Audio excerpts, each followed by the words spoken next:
Saúdo a todos, uma boa noite e com a bendita paz do Senhor Jesus. Aos nossos queridos que estão presentes, aos nossos amados também que nos ouvem à distância. Sejam todos bem-vindos para esta hora. Sejam todos bem-vindos para esse tempo de adoração ao nosso Deus. Que o seu coração já esteja preparado, que o seu espírito humano já esteja preparado, a sua mente voltada para este lugar, voltada para esse momento, e que Deus assim possa nos abençoar ricamente.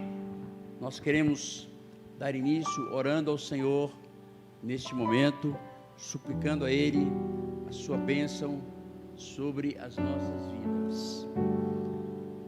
Pai querido, nós te louvamos, nós te bendizemos e nós declaramos, Senhor, o nosso reconhecimento de que Tu és o nosso Deus, o nosso único Deus, Deus fiel e verdadeiro, o eterno, que vive para todo sempre e reina em todo lugar e em nossos corações.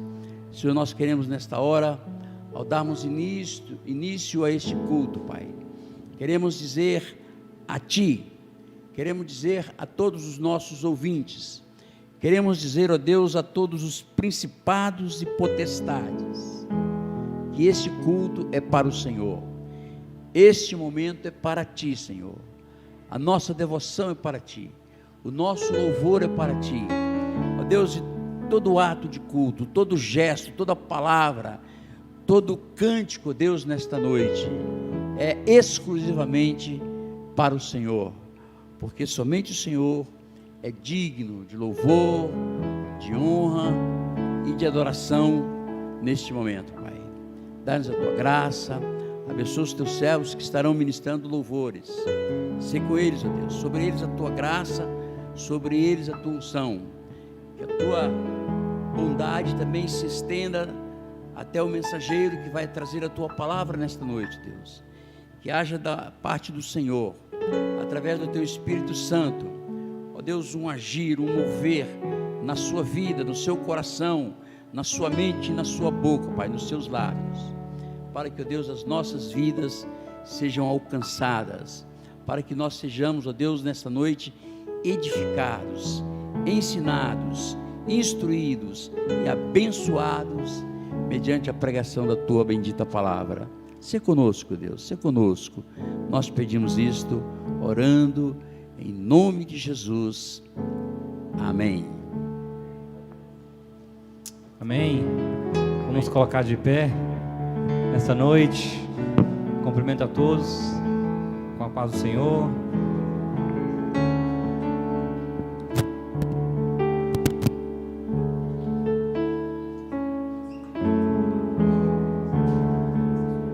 Nosso Deus é um Deus soberano, é um Deus que está conosco sempre, amém? Amém. Vamos declarar isso nessa noite. Glória a Deus.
Dentro da noite brilhou, da cinza nos fez ressurgir. Não há outro igual, diga igual a Deus, igual a Deus. Diga Deus, tu és grande, Deus, tu és grande, és invencível, mais elevado que qualquer outro. Tu és a cura, grande em poder, nosso Deus, nosso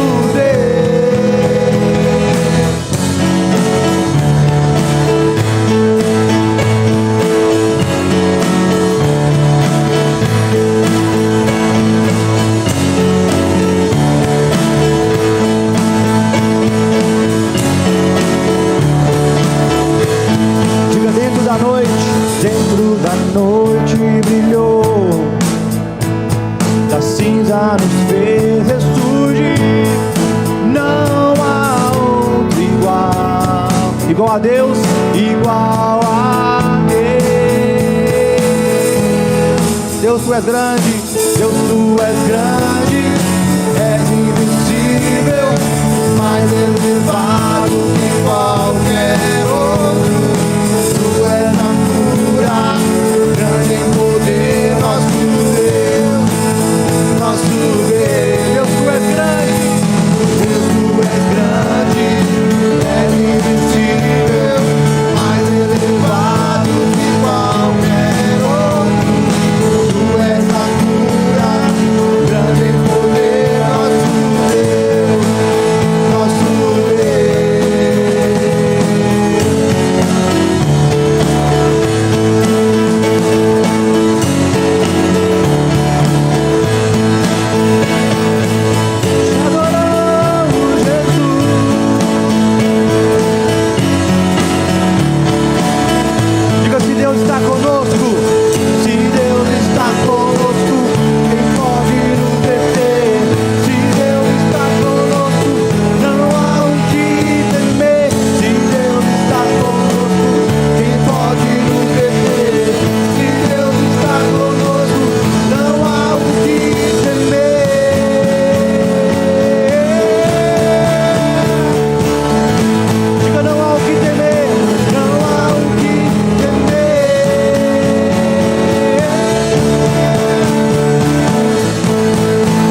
Nosso Deus é grande.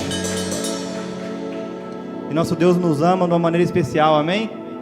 Quantos podem sentir o amor de Deus nessa noite? Deus tem te mostrado o amor dele em sua vida? Será que a gente tem pelo menos um testemunho da bondade do Senhor aqui nessa noite? Acredito que sim, né? Deus tem cuidado de nossas famílias, Deus tem preparado sustento, mesmo mediante a pandemia.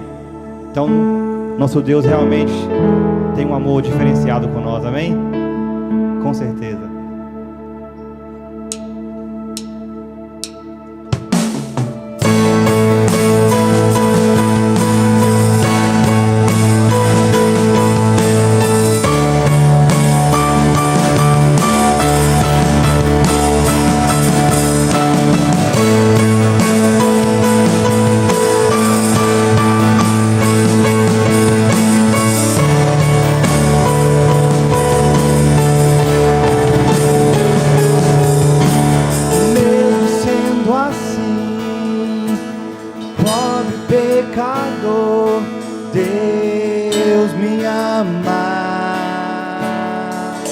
Mesmo sendo falho, mesmo sem merecer, Deus me ama. Diga: se estou fraco,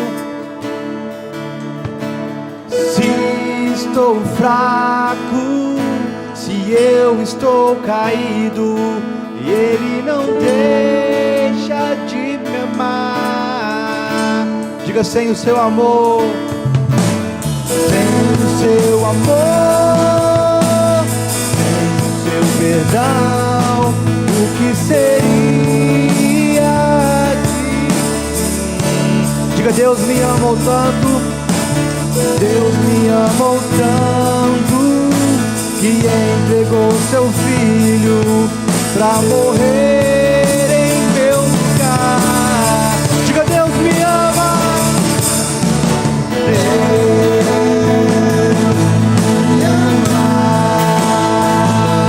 E o seu amor é tão grande e incondicional. Deus me ama e Ele está sempre de braços abertos pra mim. Obrigado, Jesus, pelo teu amor em nossas vidas, Deus. Obrigado por tua graça que nos cobre, ó Deus, mesmo sem merecer, Pai, mesmo sem saber, o Senhor está cuidando, Pai, de cada detalhe de nossas vidas, Deus. Obrigado, Jesus. Diga: mesmo sendo assim, mesmo sendo assim, pobre pecador, Deus me ama. Mesmo sendo falho, mesmo sem merecer, Deus me ama. Se estou forte, se eu estou de pé, Deus me ama. Quando estou fraco,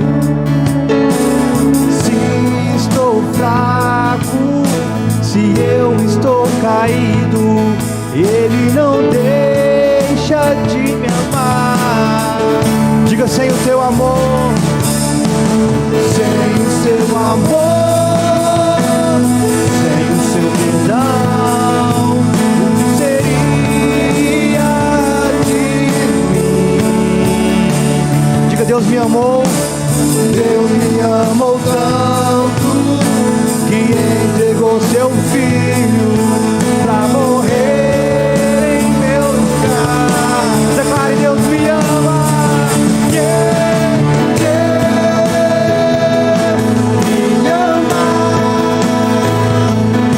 Seu amor é tão grande e incondicional. Deus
falar, tu cantavas sobre mim. Tu tens sido tão, tão bom pra mim. Antes de eu respirar, Antes de eu respirar, sopraste tua vida em mim. Tu tens sido tão, tão bom pra mim. Oh, impressionante, infinito e ousado amor de Deus. Oh, que deixa as 99 só pra me encontrar. Não posso buscá-lo, nem merecê-lo, mesmo assim se entregou. Oh, impressionante, infinito e ousado amor de Deus.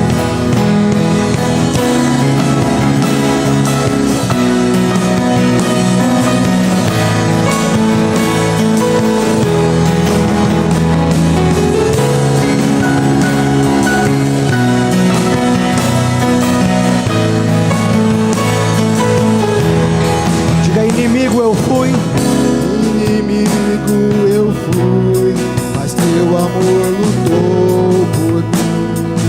tu tens sido, Tu tens sido tão, tão bom pra mim. Não tinha valor, mas tudo pagou por mim. tu tens sido, Tu tens sido tão, tão bom pra mim.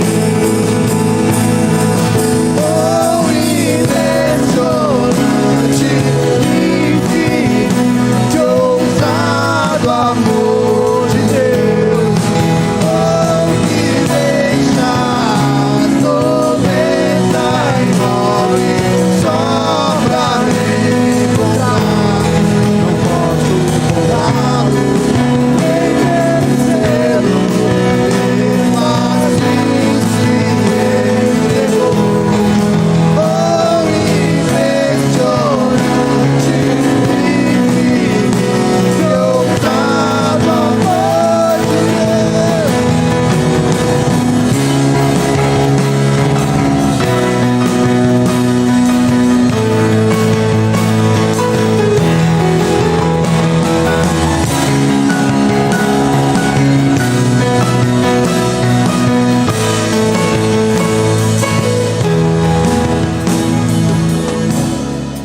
Luz para a sombra, pra me encontrar. derruba a muralha, destrói as mentiras pra me encontrar. Diga: derruba muralhas, derruba muralhas, destrói as mentiras pra me encontrar. Seu Deus faz isso, traz luz, Traz luz para as sombras, escala montanhas pra me encontrar. Derruba muralhas, derruba muralhas, destrói as mentiras pra me encontrar. Diga: traz luz para as sombras, traz luz para as sombras, escala montanhas pra me encontrar. Derruba muralhas, derruba muralhas, destrói as mentiras pra me encontrar. oh, impressionante, infinito e ousado amor de Deus. Oh, que deixa as 99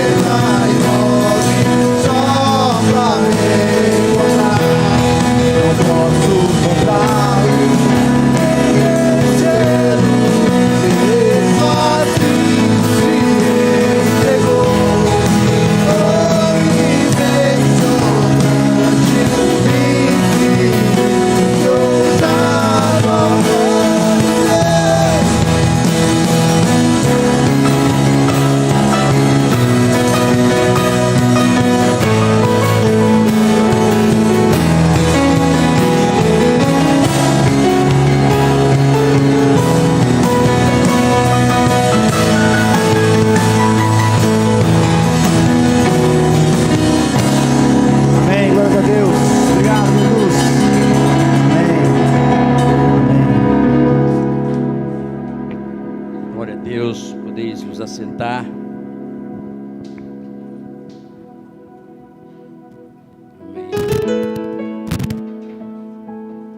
Eu quero estar lendo o Salmo 22.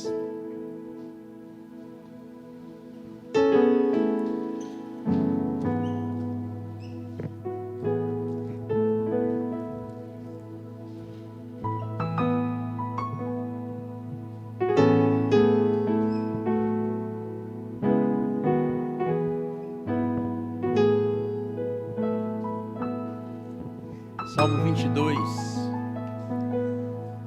o verso 22, diz assim: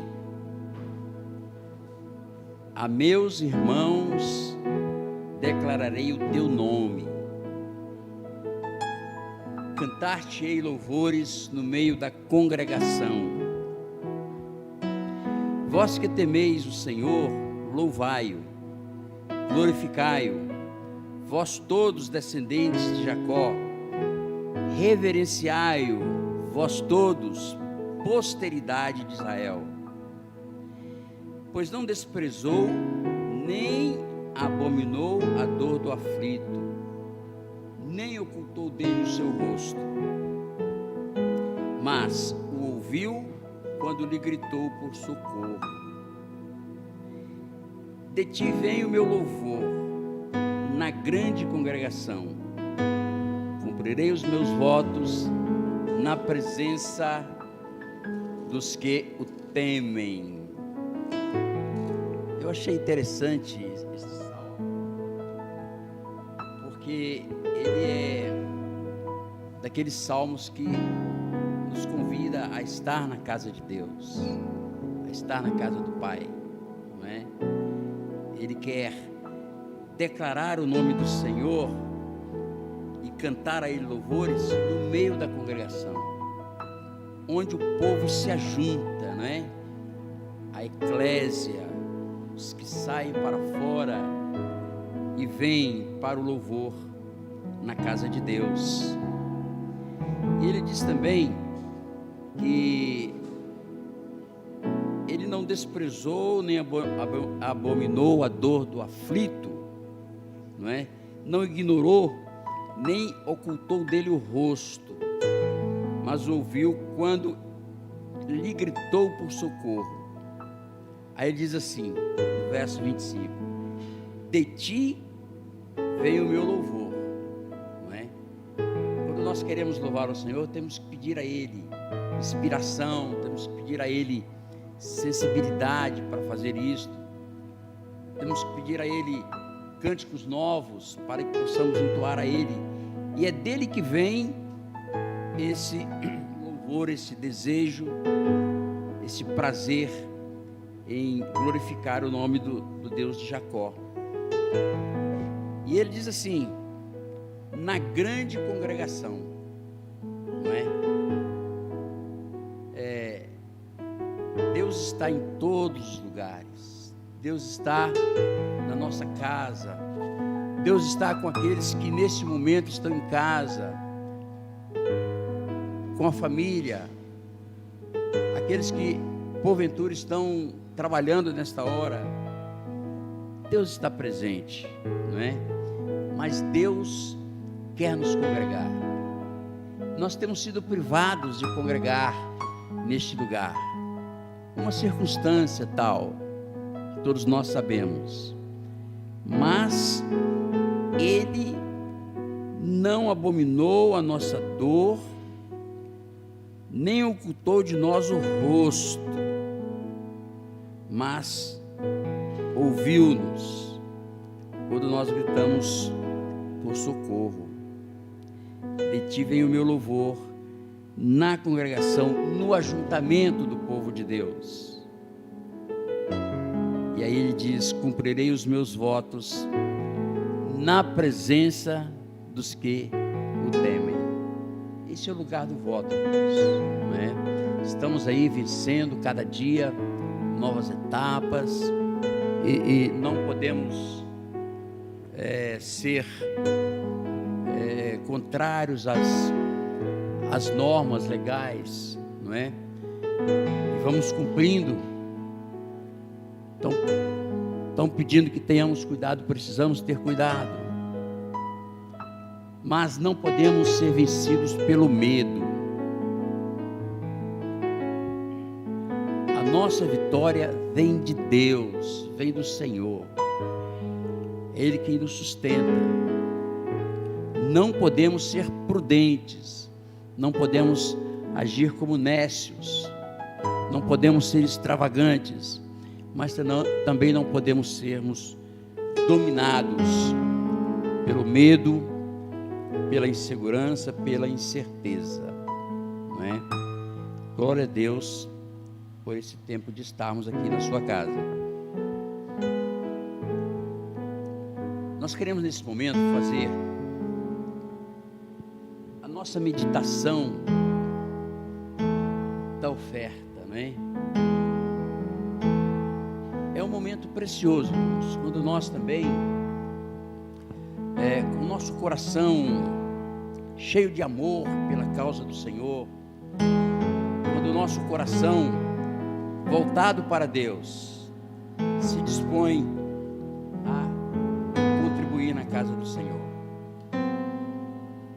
O apóstolo, no capítulo 9 da carta aos Coríntios, 2 aos Coríntios, ele diz umas coisas interessantes. 2 Coríntios, capítulo 9, o verso 8. Olha que coisa interessante. Isso é para você que me ouve aqui ou onde você está. Deus pode fazer-vos abundar em toda graça. Deus pode fazer, a fim de que, tendo sempre em tudo ampla suficiência, superabundeis em toda boa obra. Eu vou ler de novo isso aqui, a gente precisa compreender isso. Deus pode fazer abundar em toda graça, fazer-vos abundar em toda graça, a fim de que, olha, Deus quer que você abunde em toda graça com uma finalidade, né? Qual seja, tendo sempre, Deus não quer que te falte nada. Deus quer que não te falte a provisão. Deus quer que não te falte os recursos necessários para a sua sobrevivência. Deus quer que não falte o pão de cada dia, aquele pão pelo qual Jesus nos ensinou a orar. Dai-nos o pão cotidiano. Ele quer isso nas nossas vidas. Qual a finalidade? Tendo sempre em tudo ampla suficiência, total suficiência. Não é para ser suficiente numa coisa e noutra, mas na outra não ser deficitário. É ampla suficiência em tudo, para que superabundeis em toda boa obra. Que coisa, né, irmãos? Se a gente pegar isso aqui, irmãos, assim com entendimento, com inteligência, com amor pela palavra de Deus, meu Pai. Mas isso tem o verso 9 traz uma revelação a respeito disso. Porque ele vai dizer assim: como está escrito. Quer dizer, é conforme diz a sua palavra. E a esse respeito, ele vai trazer aqui uma citação de algo que já estava escrito. Ele diz assim: distribuiu, deu aos pobres, a sua justiça permanece para sempre. Está vendo? Quer dizer, já vem da palavra de Deus, já vem da escritura de Deus. E aí, irmãos, isso completa dizendo assim: ora, aquele que dá semente ao que semeia e pão para alimento, também suprirá e aumentará a vossa sementeira e multiplicará o fruto da vossa justiça. Puxa vida, hein? Eu preciso ler isso mais uma vez, porque eu preciso de entender isso mais profundamente, não é? Ora, aquele que dá semente ao que semeia para alimento, também suprirá e aumentará. Olha, ele vai sobrepondo coisas, né? Vai sobrepondo. Aumentará e multiplicará os frutos da vossa justiça, enriquecendo-vos em tudo, para toda generosidade, a qual faz que, por nosso intermédio, sejam dadas graças a Deus. Então, queridos, é como está escrito, não é? E Ele quer que a nossa sementeira seja farta. Quando fala de sementeira, Ele está dizendo para nós sermos semeadores. Sermos semeadores. Olha, isso é uma lei, irmão, uma lei da natureza. Quem não semeia, não colhe, não é? E a Bíblia diz que aqueles que vão chorando com lágrimas, né, lançando a semente, voltará com os seus feixes, voltará com alegria, trazendo seus molhos. Então nosso desafio é de aprendermos a semear na obra do Senhor. E você é convidado, você é instruído nesta hora a fazer isso, não é? A semear. E está à disposição dos irmãos no grupo da igreja, né? No Facebook também está lá o endereço bancário para que você possa estar fazendo a sua contribuição, não é? E os que estão presentes aqui nesta noite poderão também trazer as suas ofertas aqui ao altar, né? Colocando-as no gasofilácio. Mas nós queremos, antes disso, orar a Deus nesse instante, pedindo a Deus apenas uma coisa, que Ele cumpra na vida de cada um, né? A sua palavra, aquilo que está escrito na sua palavra a respeito da semeadura, a respeito da justiça, a respeito de todas essas promessas. Vamos orar nesse instante?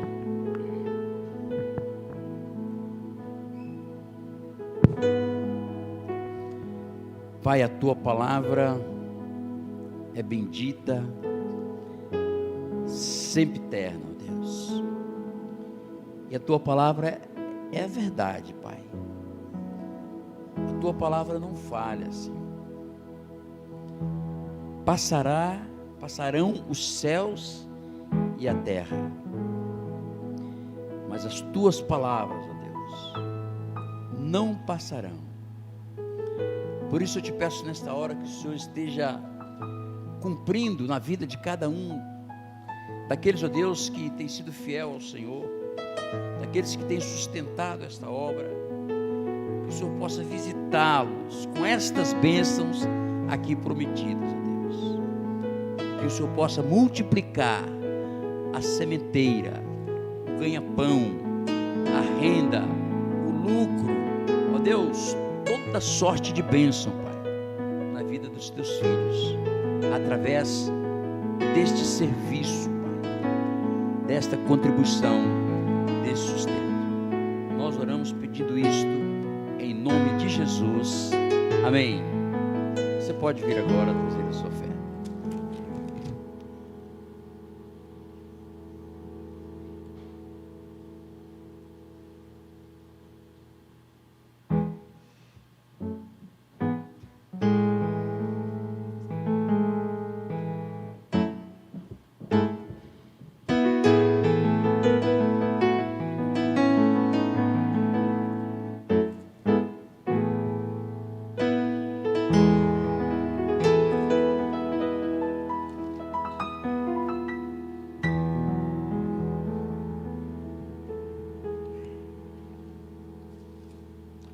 Vamos nesse instante ouvir a palavra de Deus, receber aquilo que Ele preparou para a nossa edificação neste dia,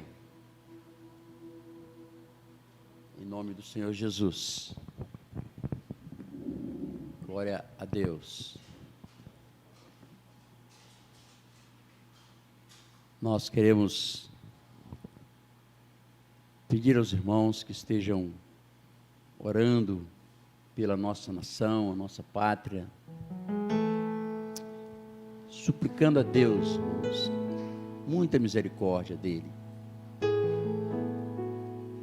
São tantos os rumores, são tantas as coisas terríveis, que são até prenúncio do fim, irmãos. Eu não me assusto. Coisas ruins que estão para acontecer não me assustam, deixa acontecer, não é? Eu não vou me levantar contra a palavra de Deus. Coisas que a Bíblia está dizendo que será assim, não é? Tempos difíceis, tempos trabalhosos, rumores de guerra, terremotos, catástrofes, pestilência. Nós estamos aí, irmão, dentro de uma pandemia mundial, não é? Se não acontecerem essas coisas, a palavra não estará sendo cumprida. Mas Deus vela pela sua palavra e Deus cuida de nós. Amém? Com a palavra, nosso querido pastor Nigel.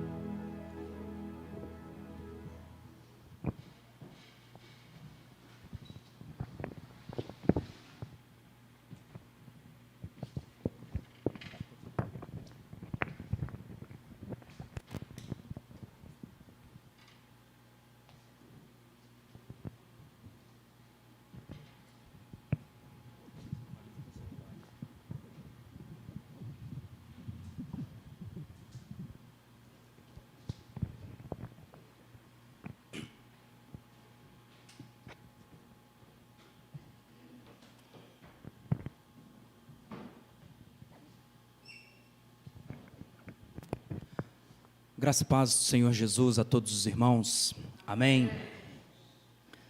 A você que nos assiste, que o Senhor te abençoe aí onde você está, em lugar e tempo, né, porque talvez você não esteja assistindo ao vivo, que o Senhor te abençoe, amém. Eu convido você a abrir a sua Bíblia em Atos, capítulo 2, verso 42.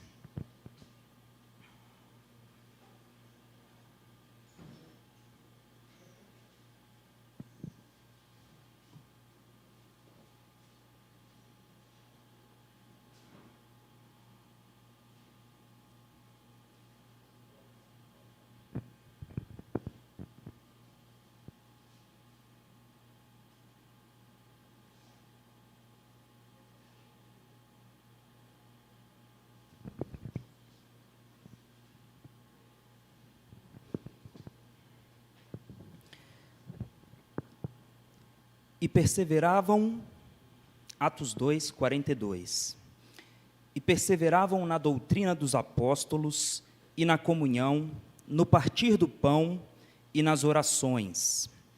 Os apóstolos faziam muitos milagres e maravilhas, e por isso todas as pessoas estavam cheias de temor. Todos os que criam estavam juntos e unidos, e repartiam uns com os outros o que tinham. Vendiam as suas propriedades e outras coisas, e dividiam o dinheiro com todos, de acordo com a necessidade de cada um. Todos os dias, unidos, se reuniam no pátio do templo, e nas suas casas partiam o pão e participavam das refeições, com alegria e humildade. Louvavam a Deus por tudo e eram estimados por todos. E cada dia o Senhor juntava ao grupo as pessoas que iam sendo salvas. Certo dia de tarde, Pedro e João estavam indo ao templo para a oração das 3 horas. Estava ali um homem que tinha nascido coxo. Todos os dias ele era levado para um dos portões do templo, chamado Portão Formoso, a fim de pedir esmolas às pessoas que entravam no pátio do templo. Quando o coxo viu Pedro e João entrando, pediu uma esmola. Eles olharam firmemente para ele e Pedro disse: "Olhe para nós." O homem olhou para eles, esperando receber alguma coisa. Então Pedro disse: "Não tenho nenhum dinheiro.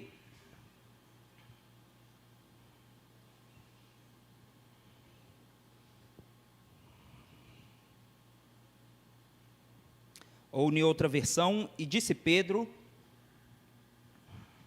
"Não tenho prata nem ouro, mas o que tenho, isso te dou. Em nome de Jesus Cristo, o Nazareno, levanta-te e anda." E tomando-o pela mão direita, o levantou, e logo os seus pés e tornozelos se firmaram. E saltando ele, pôs-se em pé, e andou, e entrou com eles no templo, andando e saltando e louvando a Deus. E todo o povo o viu andar e louvar a Deus. Amém. Eu convido você a orarmos juntos neste momento. Senhor Deus, nós estamos diante da Tua palavra, que é poderosa, que tem o Teu Espírito Santo para transmitir algo a nós. E é por isso que nós pedimos, Deus. Nós pedimos que o Teu Espírito Santo transmita aos nossos corações aquilo que está no Teu coração. Ó Deus, fala conosco, nos abençoa nesta noite. Nós te pedimos da Tua graça, em nome de Jesus. Amém.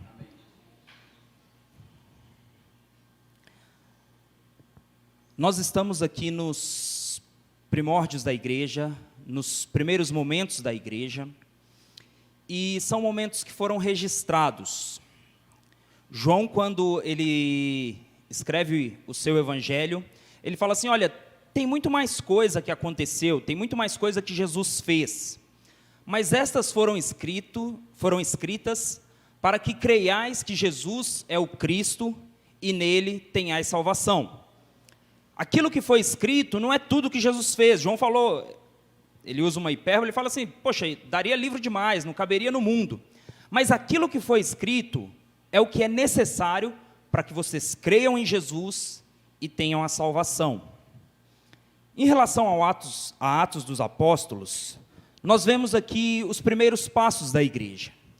E aquilo que aprova é o Espírito Santo selecionar e colocar aqui, é aquilo que nos serve como referência sobre como nós devemos nos portar como igreja, como nós devemos ser igreja. Aqui está aquilo que é suficiente para que as igrejas ao redor do mundo e ao longo da história saibam como ser igreja. E se nós queremos ser uma igreja de acordo com o coração de Deus, de acordo com aquilo que Deus quer para a igreja, nós devemos voltar os nossos olhos para Atos dos Apóstolos, para aquilo que Deus escolheu destacar aqui, não só em acertos dessa igreja, mas também nos alertar a erros que essa igreja cometeu. Nós vemos no capítulo 5, no capítulo 6, problemas que essa igreja teve. Então, não é que é uma narrativa de uma igreja perfeita, mas mesmo nos problemas que essa igreja teve, o Espírito Santo nos alerta e nos orienta para nós sermos igreja hoje. E esse texto ele começa nos falando sobre qual era o clima ali na igreja. como era a comunhão entre os irmãos, como eles viviam. E então ele narra um milagre que ocorreu ali. Um dia Pedro e João, subindo ao templo, se deparam com um coxo que é curado. É interessante, se você notar no verso 43 do capítulo 2, diz que em cada alma havia temor e muitas maravilhas e sinais se faziam pelos apóstolos. O que nós vemos aqui na cura desse coxo é mais do que um milagre. Um milagre é uma coisa sobrenatural, é uma coisa que foge do padrão, do comum, foge do que pode ser explicado racionalmente, do que pode ser explicado cientificamente. Mas nós temos na narrativa do Evangelho mais do que milagres, nós temos sinais. A nossa redenção plena, ela há de acontecer, a redenção do nosso corpo há de acontecer quando Jesus voltar para arrebatar a sua igreja. Então, nesse momento, nós teremos o nosso corpo transformado. Quem é coxo vai deixar de ser coxo, quem é cego vai deixar de ser cego, e quem é feio vai deixar de ser feio. Glória a Deus. Posso ouvir um glória? Nós seremos transformados. Mas, em alguns momentos, Deus opera milagres aqui antes da nossa transformação total, porque são mais do que milagres, são sinais. E o sinal é aquilo que aponta para alguma coisa. João, ao narrar os milagres de Jesus, ele destaca que eram sinais. Diz o provérbio que o sábio aponta para as estrelas e o bobo olha para a ponta do dedo, né? Ele está aqui apontando e você fica olhando para o dedo do cara. Quando nós vemos um milagre, ou quando nós vemos um sinal, nós temos que buscar atentar para aquilo que ele indica. O sinal aponta para alguma coisa. Vejamos no ministério de Jesus. Quando Jesus chega e cura uma pessoa que era cega de nascença, desde o seu nascimento era cego, havia uma crença comum, havia um entendimento de que se uma pessoa nasceu cega, não foi interferência humana que tornou ela cega. Não foi pai que não cuidou direito, não foi acidente, não foi falta de EPI. Ela nasceu cega. E era entendido como uma maldição da parte de Deus. Deus pôs um castigo sobre essa pessoa. Por isso ela nasceu cega. De forma que curar um cego de nascença era entendido como um milagre espetacular. Ou mais que um milagre, um sinal. Porque quem é essa pessoa que tem poder para desfazer algo que Deus fez? Quando Jesus chega e cura um cego de nascença, ele arruma um problema para os sacerdotes. Porque eles olham e falam assim, esse cara está desfazendo algo que Deus fez. Quem tem poder para desfazer aquilo que Deus escolheu que fosse assim? Foi Deus que fez esse cara cego. Então, isso era um sinal para que eles percebessem que ele era o Messias.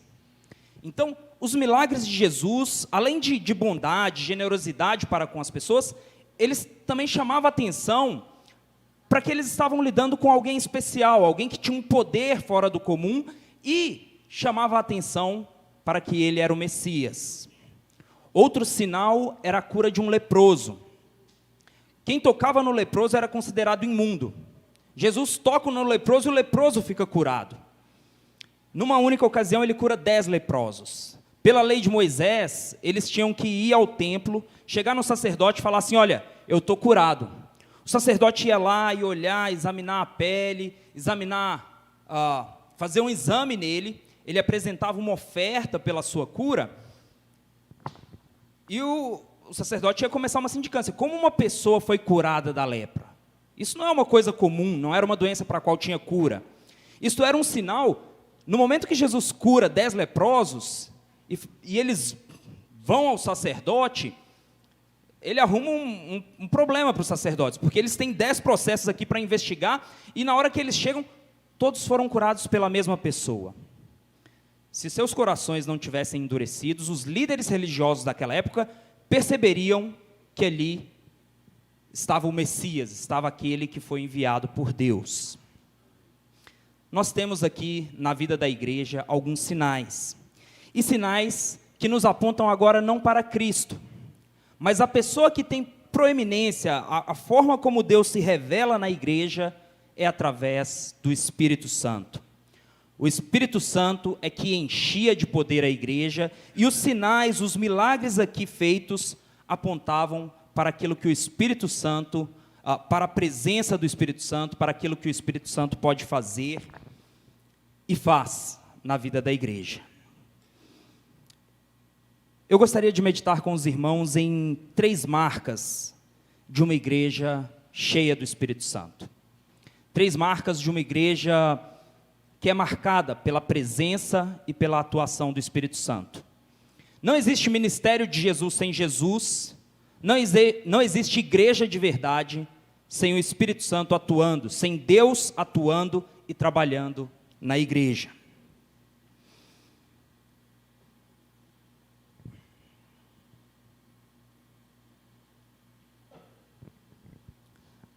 A primeira característica de uma igreja cheia do Espírito Santo é que o Evangelho afeta o nosso dia a dia. O Evangelho não pode ser algo que nos afeta no domingo à noite. A gente não pode viver uma religião onde a diferença que faz na nossa vida seja apenas no domingo à noite.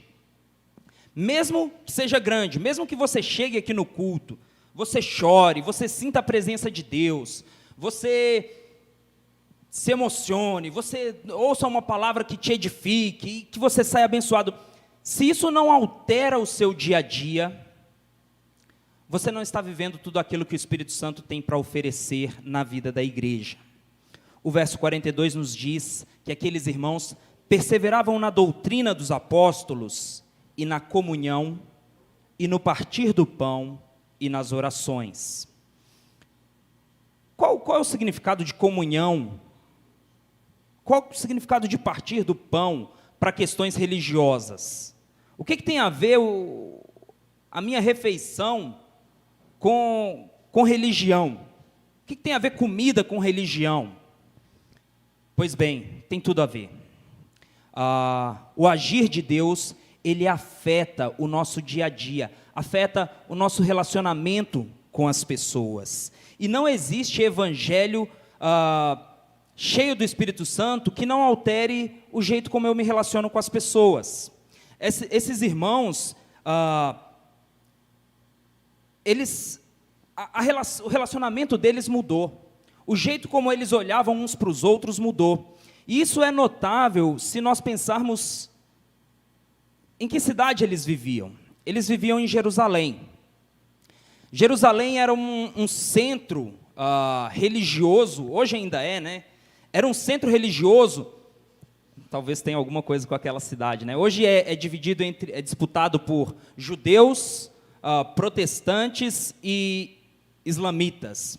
Naquela época você tinha fariseus, saduceus, essênios, diversas correntes, diversos grupos religiosos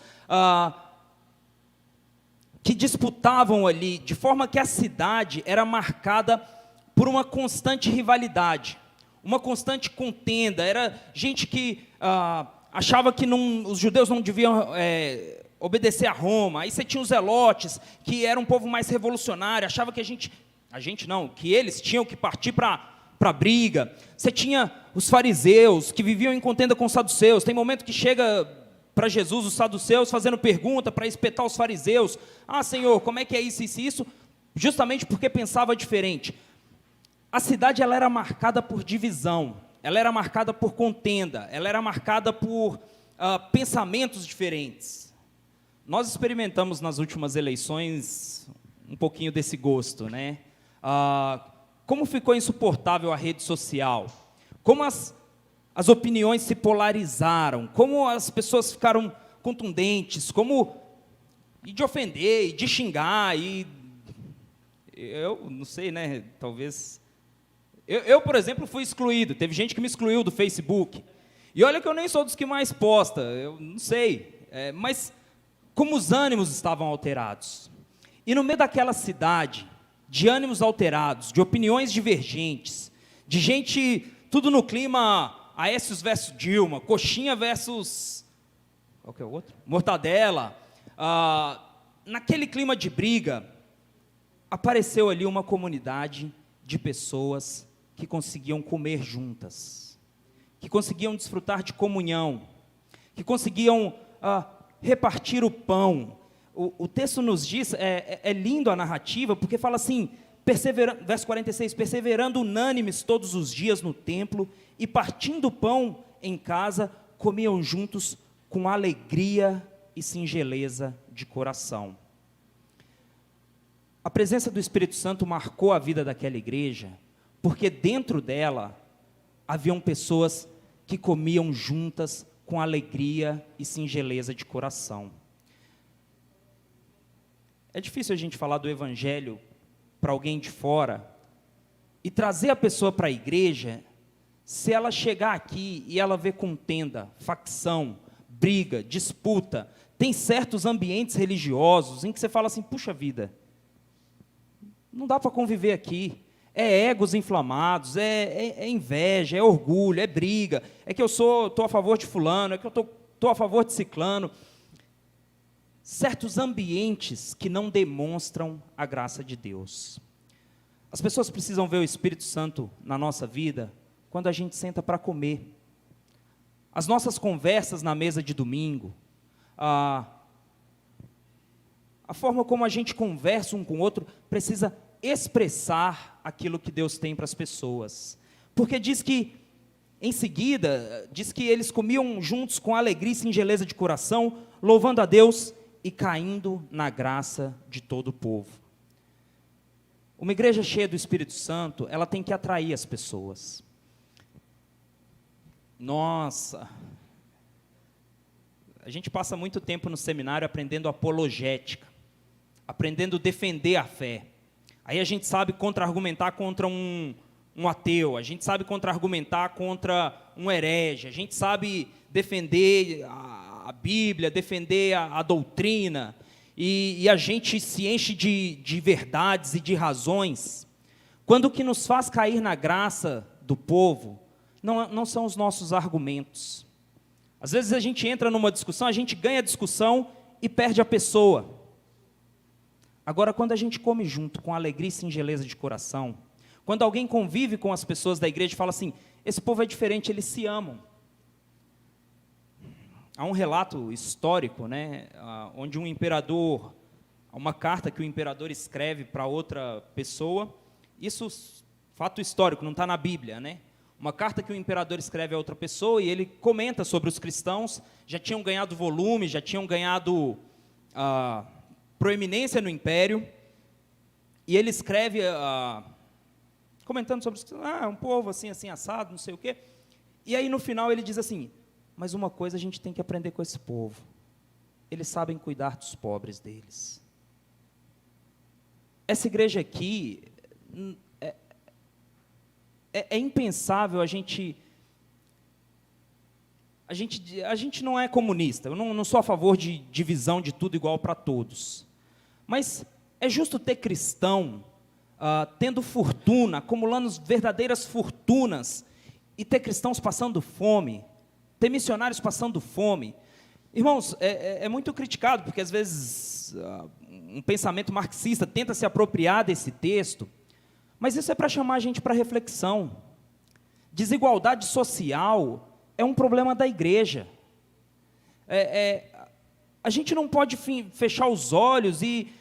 Tiago fala assim, se alguém vê o irmão passando fome e diz para ele, vá em paz, Deus te abençoe, e não reparte o pão com ele, o amor de Deus não está nessa pessoa. Ele diz aqui que as pessoas que tinham propriedades vendiam e repartia conforme a necessidade de cada um. A Bíblia nos ensina que é justo, a pessoa que trabalhou mais receber mais, diz que o diligente prosperará, diz que se você se aplica aos seus negócios, se você busca conselho, você tende a prosperar.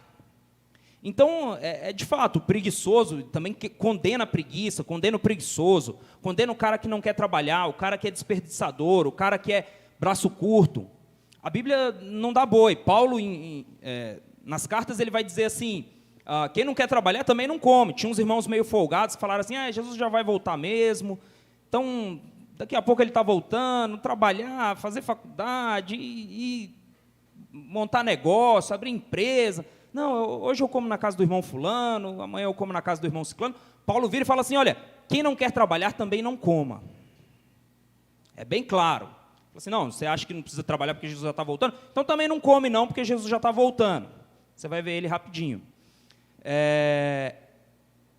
Não é igualar tudo, mas o nosso coração tem que ser sensibilizado pela miséria do irmão. Não é justo que na igreja evangélica tenha gente com tanta opulência, com tanta esbanjando riqueza, enquanto tem igrejas que estão passando extrema necessidade. Tem missionários ao redor do mundo suando para, além de pregar o evangelho, levantar o seu próprio sustento. Essa igreja, ela tinha comunhão uns com os outros. As pessoas se importavam com os outros. As pessoas se importavam com as necessidades uns dos outros. As pessoas não tinham as coisas como propriamente suas, mas viam o outro como seu irmão. Imagina você ganhar na loteria, e isso não afetar nada, você ganhar aí numa Mega Sena da vida, e isso não afetar nada as finanças do seu irmão. Vê se faz algum sentido, digo do seu irmão de sangue. Eu ganhei 10 milhões aí na Mega Sena. Não, mas a vida das minhas irmãs continua a mesma coisa, não mudou nada para elas. Aí quanto você deu para cada uma? Dei nada, cada um com seu problema, eu que ganhei. Os nossos irmãos, se a gente enxergar uns aos outros como irmãos, os nossos bens, aquilo que é precioso para nós, a gente vai ter prazer em compartilhar e distribuir. Uma primeira marca de uma igreja cheia do Espírito Santo é que isso afeta as nossas relações.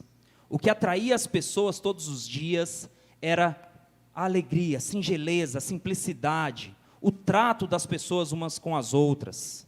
Paulo alerta aos coríntios e fala assim, olha, se vocês estão cheios de divisão, vocês estão cheios de briga, vocês não estão cheios do Espírito Santo. Vocês não são espirituais, são carnais. Porque entre vocês estão todos divididos, vocês não têm unidade. A unidade é marca do Espírito Santo. A segunda marca de uma igreja cheia do Espírito Santo é que o nosso maior tesouro é o poder de Deus. Esse coxo, ele vira para Pedro e João e diz assim, me dê uma esmola. E eles mandam que ele olhe para eles e diz assim, não temos ouro nem prata, mas o que temos nós te damos. Qual a expectativa daquele cara, né? Quando alguém, eu acho que a maioria das vezes ele era mesmo ignorado. A maioria das vezes as pessoas simplesmente olhavam de lado. As pessoas desprezavam. Quando Pedro e João param e põem os olhos nele, diz para ele, olhe para nós, a sua esperança aumenta, a sua expectativa de receber algo aumenta. Mas qual expectativa poderia ter ele, né? A informação nos dá conta de que ele, desde muito tempo, era colocado ali. E acredita que ele já tinha mais de 40 anos.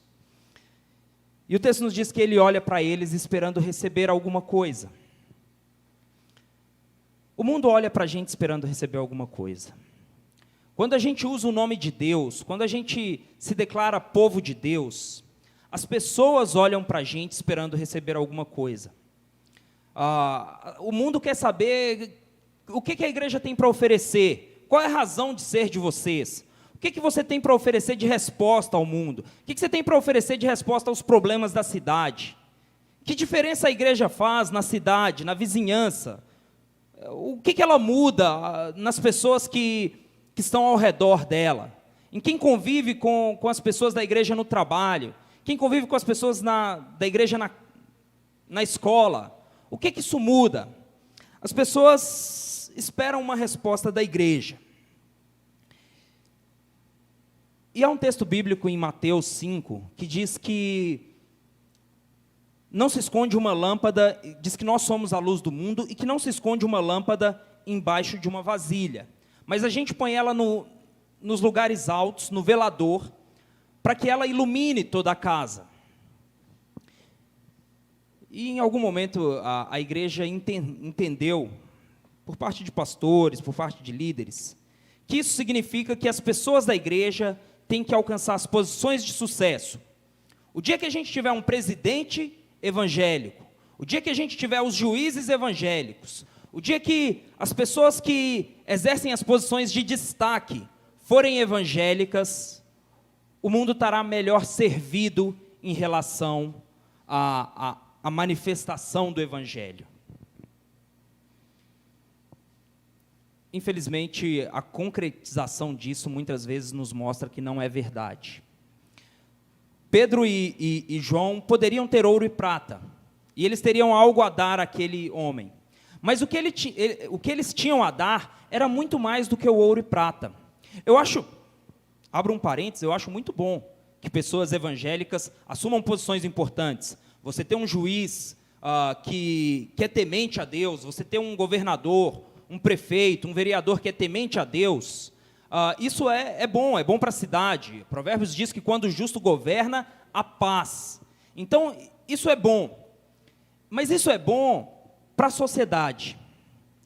Para o evangelho, é o Espírito Santo. As pessoas precisam ser cheias do Espírito Santo. Porque senão, a gente assume as posições de poder, a gente tem ouro e prata, a gente tem dinheiro, mas se a gente não tiver o Espírito Santo, a gente não tem o que oferecer para as pessoas. Os evangélicos no Brasil eram menos de 10%, há não muito tempo atrás. Não muito tempo, assim, 50 anos atrás. Foi crescendo, passou de 10%, passou de 20%, hoje nós somos quase 30% da população brasileira. O Brasil é um país menos corrupto por causa disso? O Brasil se tornou... A tendência, segundo os sociólogos, é que os evangélicos alcancem mais de 50% da população. O Brasil vai ser um país mais justo? O Brasil vai ser um país mais honesto? O Brasil vai diminuir a desigualdade social, vai resolver o problema das favelas, o problema do esgoto aberto, quando os evangélicos forem mais do que 50%? Porque o que nós vimos nos últimos anos foi o irmão Eduardo Cunha sendo preso por corrupção. Nós vimos o pastor Antony Garotinho dividindo cela em Bangu. Porque se nós não formos cheios do Espírito Santo, se nós não formos cheios do poder de Deus, as posições de destaque se tornam vazias. O muito dinheiro não vai servir para nada. Se você não contribui com missões, não pense que se você ganhar mais, você vai contribuir. Se você não está nem aí para missões, se você não dá dinheiro, não pense que é porque você ganha pouco. Às vezes a gente vê alguns pregadores, e eu já ouvi alguns falando com muita intrepidez, dizendo assim, porque nestes últimos tempos, em tom profético, assim, nesses últimos tempos, Deus vai transferir recursos para os crentes, para que o evangelho chegue a todos os lugares do mundo. O evangelho não chega a todos os lugares do mundo, não é por falta de dinheiro, não é por falta de ouro e prata. O que nós precisamos buscar como igreja, se você quer ser rico pessoalmente, se você quer, vai atrás, se dedique, seja melhor do que os seus concorrentes, faça um serviço de qualidade, faça um serviço excelente, como pessoa. Mas a igreja não precisa ser rica para o evangelho ser próspero. Nós vemos nas cartas escritas às igrejas do Apocalipse, a igreja de Laodiceia tinha muito dinheiro. E a palavra de Jesus para ela foi, você pensa que é rica e diz que está abastada. Você se considera rica, mas você é pobre, miserável, cega e nu.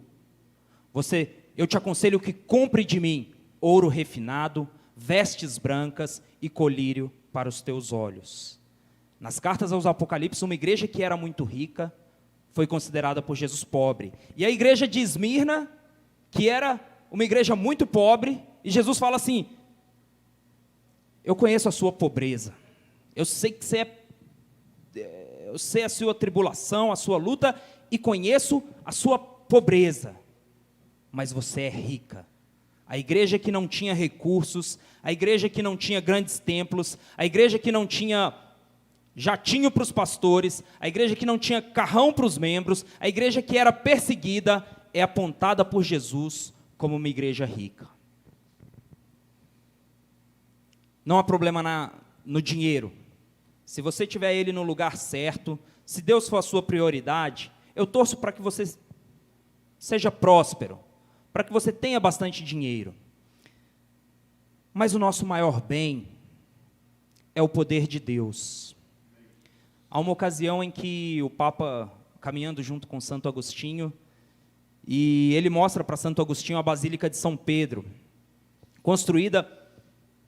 Perdão, irmãos, talvez não seja a Basílica de São Pedro, mas eu sei que era uma catedral muito grande, era uma catedral cheia de requinte, dentre muitas que foram construídas na Idade Média, com o dinheiro de indulgências, com muito dinheiro tirado do povo a muita força, mas era uma catedral que impressionava. Ouro, requinte, beleza, e o Papa vira para São Tomás de Aquino e diz assim: Tomás, a gente já não pode mais dizer que não temos ouro nem prata, né? E ao que Tomás de Aquino teria respondido: é verdade, sua santidade, mas também não podemos mais dizer levanta-te e anda. A igreja precisa ter o poder de Deus. Não nos adianta grandes templos, não nos adianta estrutura confortável, estrutura cheia de requinte, se nós não pudermos dizer para as pessoas, em nome de Jesus, levanta e anda. Se nós não pudermos dizer para o mendigo, levanta e anda. Se nós não pudermos dizer para o perdido, em nome de Jesus, levanta e anda, nós não somos uma igreja cheia do Espírito Santo. E a nossa busca, a nossa meta, o nosso alvo tem que ser uma igreja cheia do Espírito Santo.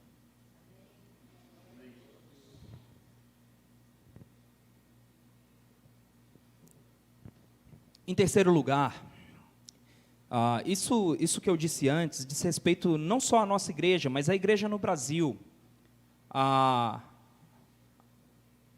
Aquilo que a gente tem visto na sociedade.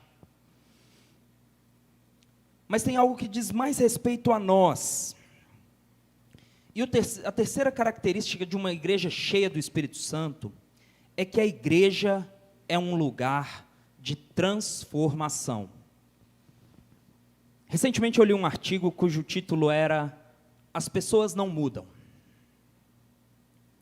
E o autor, ele questionava, ele falava assim, olha, as pessoas não mudam, ou quando muito, mudam muito pouco. E ele cita um estudo feito num congresso sobre saúde pela IBM e reuniu vários pesquisadores para pesquisar o que a tecnologia poderia fazer pelas pessoas. E eles começaram a levantar dados a respeito das pessoas, a respeito dos seus hábitos, dos seus principais problemas. Perceberam uma grande demanda na área da saúde. E os pesquisadores chegaram à conclusão de que se as pessoas simplesmente mudassem os seus hábitos alimentares, os seus hábitos em relação ao exercício físico, seriam trilhões economizados com saúde no mundo. Não precisaria de nenhuma tecnologia nova, não precisaria de nenhum produto novo, nenhum remédio novo inventado, apenas mudar o hábito alimentar e mudar, sem coisas difíceis, né? Tem um pessoal que faz umas dietas aí impossível. Não, com coisas simples, com pouco período de exercício, elas mudando os hábitos, estaria resolvido o problema.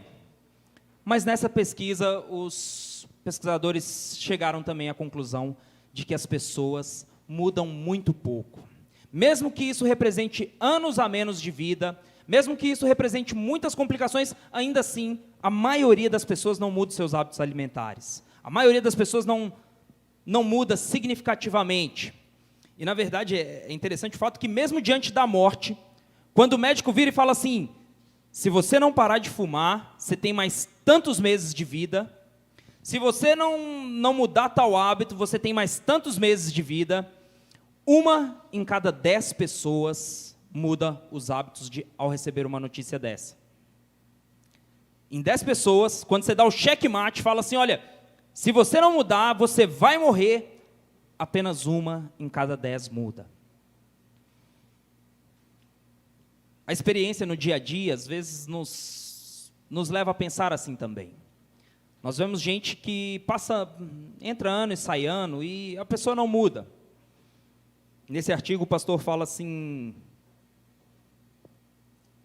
de uma jovem que veio até ele se aconselhar, e falou assim, pastor, eu estou namorando um rapaz, estou pensando em casar, mas ele é violento. E aí o pastor fala assim, olha, se você estiver disposto a apanhar para o resto da vida, pode casar. Falou, pô, pastor, mas você não acha que ele pode mudar? Aí ele falou, não acho. E aí ele saiu dali, saiu de perto dela e foi para casa falando assim, puxa vida, como que eu posso falar um negócio desse? Logo eu que prego o evangelho e que acredito que o Espírito Santo muda as pessoas, como que eu posso falar? Se sentiu incomodado com aquilo, e isso é parte do que ele reflete no artigo, mas o que vale para nós pensarmos é que uma igreja cheia do Espírito Santo é uma igreja que está em transformação. Em via de regra, eu concordo, eu acho que as pessoas mudam muito pouco, a não ser que aconteça um fenômeno muito extremo, dificilmente as pessoas mudam, as pessoas tendem a continuar do jeito que são.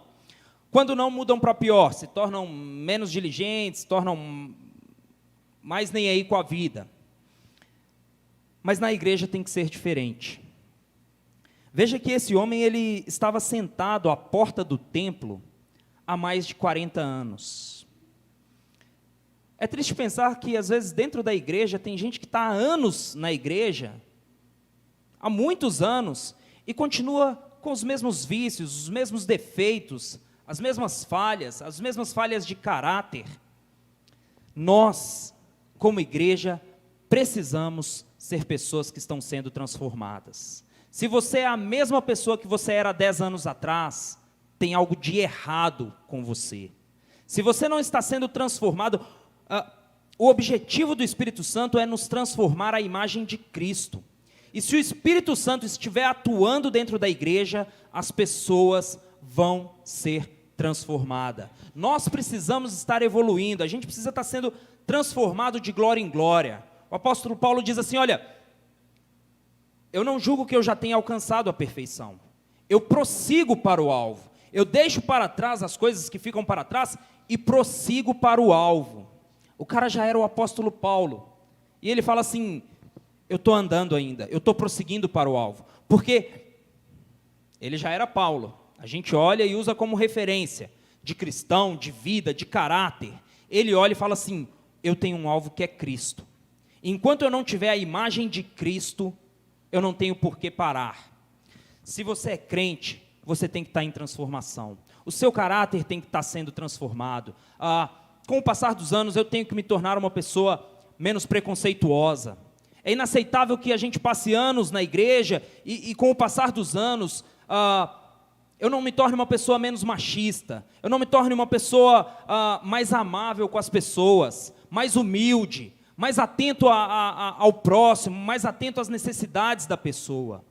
Esse homem estava há 38 anos sentado no templo, mas tão logo o Espírito Santo chegou na igreja, a descida do Espírito Santo é no capítulo 2, no capítulo 3, nós vemos alguém que não era 38 anos, 38 anos é o paralítico no tanque de Betesda, é isso? Esse aqui estava há mais de 40. Tão logo o Espírito Santo é derramado sobre a igreja, no encontro dele com pessoas cheias do Espírito Santo, aquele homem que já havia se acostumado à sua dificuldade, já havia se acostumado ao seu defeito, já havia se acostumado ao seu jeito de ser. Tem gente que fala assim, não, essa é a minha personalidade, não, eu sou assim mesmo. Se você é assim mesmo, se submeta ao Espírito Santo, se coloque diante de Deus e você vai ser melhor do que o assim mesmo que você é. Coloque o seu coração diante de Deus, esteja aberto à mudança. Jesus diz a Nicodemos que o vento sopra onde quer, ouve-se sua voz, mas não sabe de onde vem, nem para onde vai. Assim é todo aquele que é nascido do Espírito. Uma igreja cheia do Espírito Santo é uma igreja onde as pessoas estão sendo transformadas, onde as pessoas não ficam no mesmo lugar, onde o meu conhecimento de Bíblia não pode ser o mesmo de quando eu era novo convertido, onde os meus frutos no Evangelho não podem ser os mesmos de 10 anos atrás, onde as pessoas que se relacionam comigo têm que ver mudança, têm que ver crescimento, a forma de enxergar a sociedade, a forma de olhar para as pessoas tem que ser mudada pelo meu relacionamento com o Espírito Santo. O Espírito Santo se move e o Espírito Santo move as pessoas que estão sendo dirigidas e guiadas por Ele.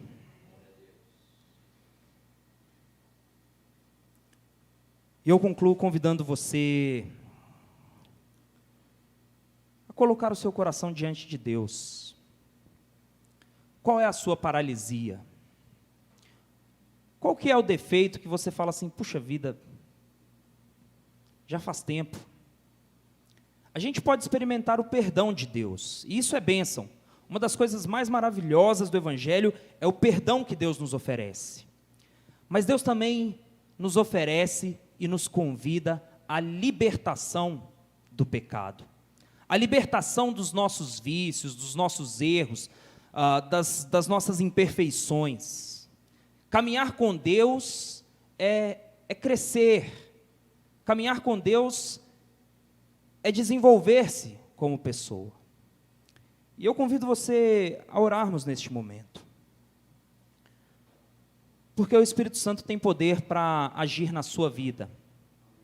Para agir naquilo que talvez você já esteja acostumado. Talvez como esse paralítico aqui, você não espere muita coisa além de 1 ou 2 moedas. Mas o poder do Espírito Santo é maior. Deus tem mais do que a sua expectativa. Deus tem para te oferecer mais do que aquilo que é para a sua necessidade urgente. Deus tem para te oferecer transformação. Deus tem para te oferecer mudança e crescimento. E eu convido a orarmos neste momento, pedindo a Deus que traga ao nosso coração. Às vezes Deus fala conosco nesse momento, às vezes ao longo da semana Ele continua falando e trazendo, incomodando o nosso coração. É próprio da caminhada com o Espírito Santo ter algum assunto, ter algum aspecto do nosso comportamento, da nossa personalidade, no qual nós estamos sendo incomodados pelo Espírito Santo de Deus a mudar. Senhor, nós nos colocamos diante de Ti. Ó Espírito Santo de Deus, Tu que és cheio de poder, que penetra, ó Deus, até a divisão de juntas e medulas, que penetra, ó Deus, é apto a discernir os pensamentos e as intenções do coração, ó Deus. Nós pedimos que o Teu Espírito Santo opere em nós, trazendo, Deus, transformação, trazendo crescimento, trazendo mudança. Ó Deus, que não importa quanto tempo jaz a pessoa paralítica, o Teu poder, o Teu agir, ó Deus, é capaz de transformar. Nós clamamos pelo Teu Espírito Santo, Deus. Nós clamamos, Espírito Santo, para que o Senhor nos mostre, abre os nossos olhos, derrama, Espírito Santo, colírio sobre os nossos olhos para enxergar. Não nos deixe, ó Deus, estarmos acostumados com os nossos próprios defeitos. Não nos deixe, ó Deus, estarmos cegos para os nossos defeitos, mas revela-nos aquilo que o Senhor quer transformar em nós, aquilo que o Senhor quer mudar na gente. A gente clama, ó Deus, pelo Teu Espírito, ó Deus. Nós te pedimos em nome de Jesus. Em nome de Jesus. Amém. Amém.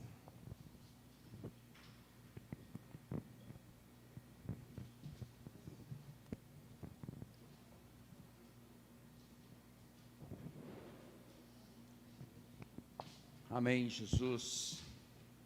Glória a Deus. Este é o impacto que o mundo precisa, né, irmãos? Cristo em nós, a esperança da glória. Cristo em nós, a esperança para o mundo. Não há outra saída. Que Deus possa estar nos atraindo para o Espírito Santo. O Espírito Santo possa nos estar atraindo a Ele cada dia, cada vez mais. Precisamos dele, irmãos. Precisamos imensamente. Damos graças a Deus por esta mensagem que veio nos advertir, nos chamar a atenção sobre estas coisas. Queridos, nós queremos, neste momento, ao encerrar este culto, eu quero fazer um apelo a alguns irmãos que ainda não enviaram o seu questionário respondido, tá? Esta semana a gente precisa tomar uma decisão, e nós não queríamos deixar que a sua opinião fosse renegada, né, ou relegada, mas que você também participasse conosco, e dando assim a sua resposta. Então faça aí o seu esforço, para ver se até terça-feira, né, os que porventura não estão presentes, mas receberam lá a sua enquete para ser respondida, envia-nos, né, este questionário. Precisamos da sua participação nisto aí. Amém, amados? Quarta-feira, estudo da Palavra de Deus. Estamos estudando as cartas do Apocalipse. Às 8 horas em ponto nós entramos. É só você entrar lá no link da igreja lá, e você vai poder participar conosco. Tem sido muito bom, muito interativo também, e pedimos isso para vocês.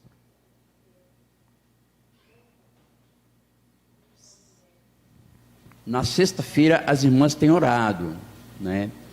Toda sexta-feira elas têm um momento de oração.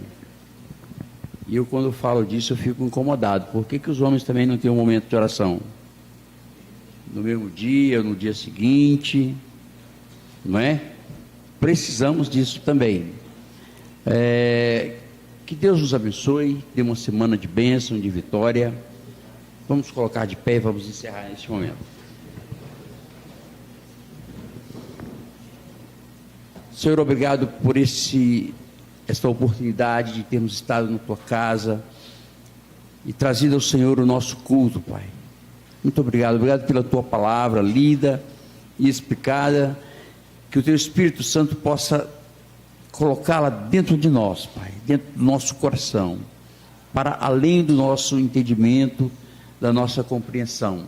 Despede-nos em paz agora, Senhor. Visita cada um que tenha ouvido esta pregação, que venha ouvir durante a semana, que o Senhor possa estar abençoando, a Deus, poderosamente. Nós pedimos isto em nome de Jesus. E agora, que o amor de Deus, o nosso Pai, a graça de Jesus Cristo, Filho amado, e a doce comunhão do Espírito Santo, a sua presença em nós, o seu poder, a sua virtude, esteja sobre cada um dos meus irmãos aqui presentes, dos que estão à distância, e de todos aqueles que, em toda parte, invocam e bendizem o santo nome do Senhor. Os que assim creem, digam amém. Que Deus abençoe a todos em nome de Jesus.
can say